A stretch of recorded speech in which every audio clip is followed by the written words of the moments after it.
Hello there, I'm Catherine River Rain, and this is your November Astrology for 2013. We have a few things going on this month that I'd like to talk about.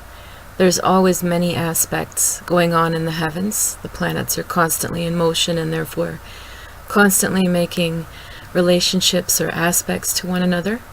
But each month I focus on what I consider to be really significant ones that we are all likely to feel in some aspect of our lives.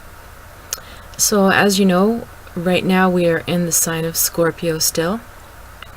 So Scorpio wants to delve deeper and deeper. It wants to find the truth. It wants to, or is willing to, look at the shadow of humanity, of themselves, of their partners, their loved ones, in order to find some sense of meaning and some sense of the truth. And we also have Mercury in Scorpio right now, and it is in retrograde motion still until the 10th. So again, Mercury is our communication planet, therefore how we think and how we communicate is colored by that energy in this month.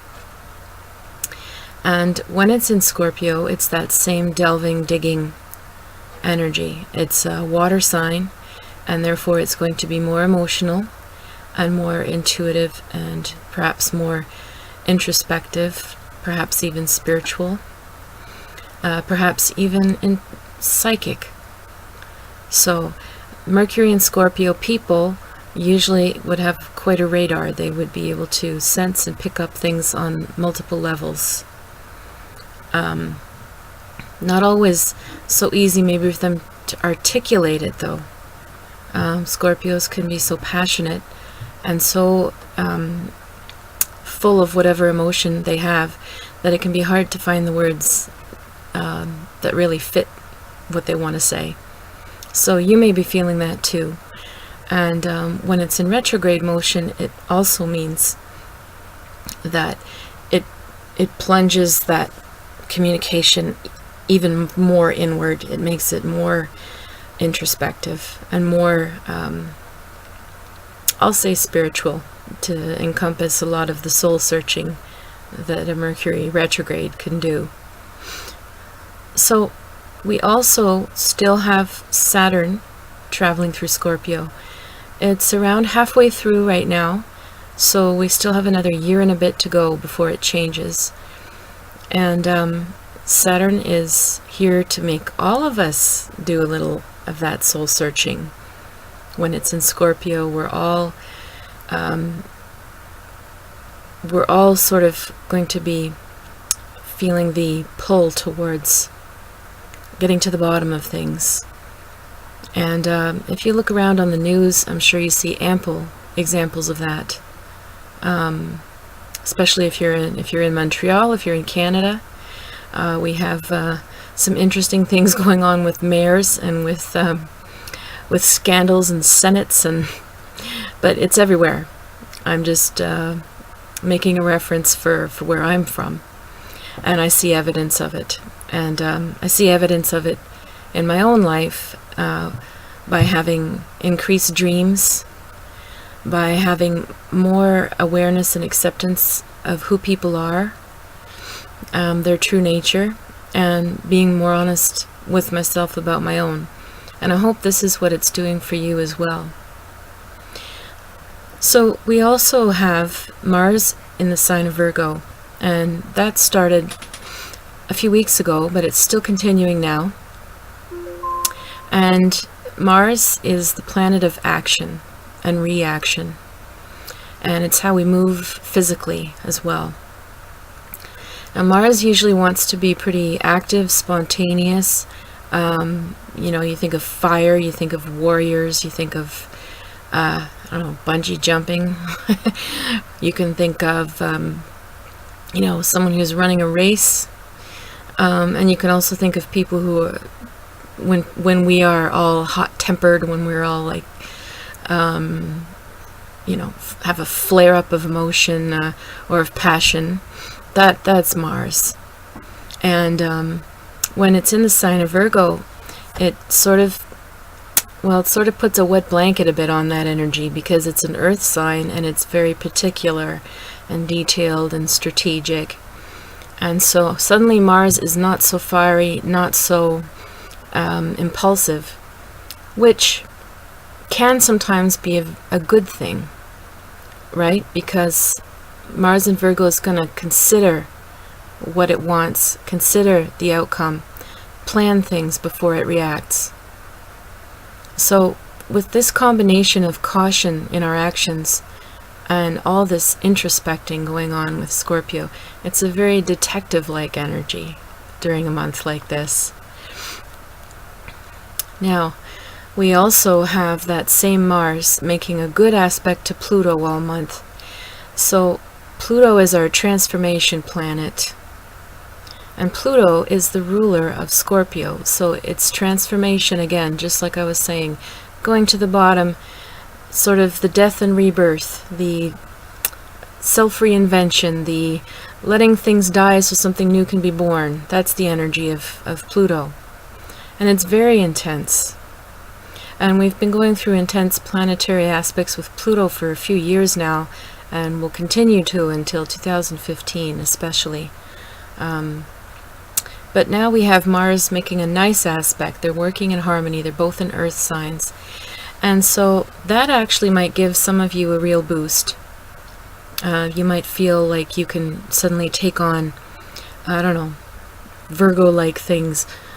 You might suddenly feel compelled to do all your taxes, get your budget all worked out, plan a new business venture, write or edit the novel you've been working on.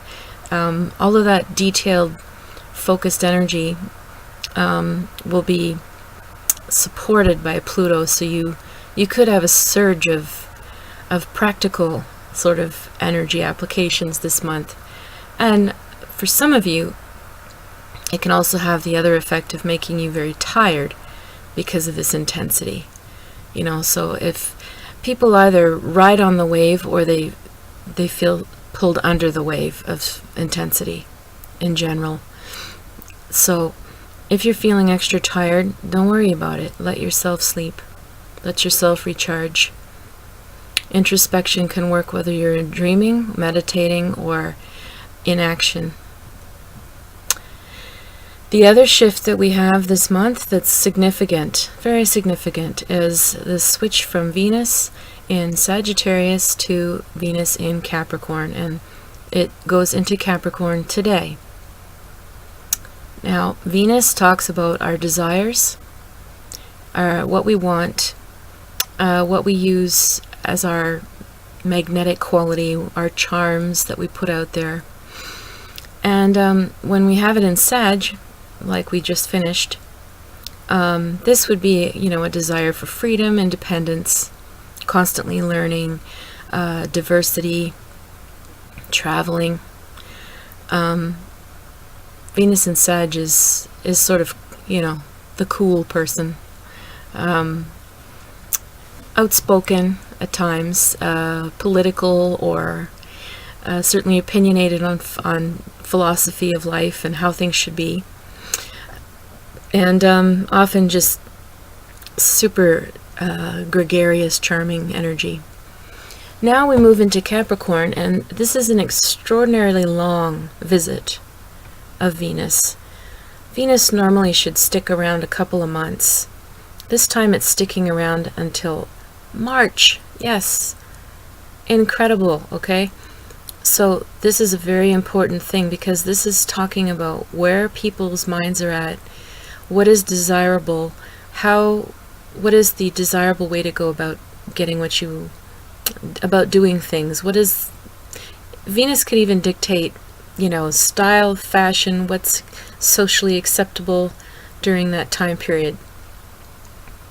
And when it goes into Capricorn for a few months, we're talking about a time when people want loyalty. They expect you to be serious. They expect you to be reliable and on time, and not flaky or too, oh well, it'll just happen when it happens kind of. They want you to be disciplined, focused, They want you to be going somewhere. And this is the kind of thing that you can also look to bring out in yourself. You can look at the ways that you could benefit from also being more loyal to yourself, to your friends, your family, your goals. You can look at how that has to happen. What do you need to do? And you can sort of blend yourself accordingly with the people that you are making these commitments to. When Capricorn blends in, it's not the same as other signs. Other signs want to fit in out of, well, each sign is different, but many of them want to fit in out of a approval, conformity, wanting to please people. Venus in Capricorn would be fitting in to the group in order to get ahead, because it's the thing to do. So for example, if you decide you want to suddenly go for a higher job title, and if you're going to be having lunch at the executive table, you better dress like one. That's sort of a Venus in Capricorn. Venus in Capricorn wants some status, wants to have a title. So this is an interesting time that it's lasting this long. We'll have to see how this all plays out for us. So on that note, I will leave you there and say that the overall feeling that I'm receiving for the month of November is positive and sort of a pause feeling. Therefore, not feeling like there's a lot of drama. We have our time to ponder, and we have our time to think about things before we decide. And you know, that's usually a pretty happy place to be, having the space to think before having to react. All this earth and water calms it down, slows it down.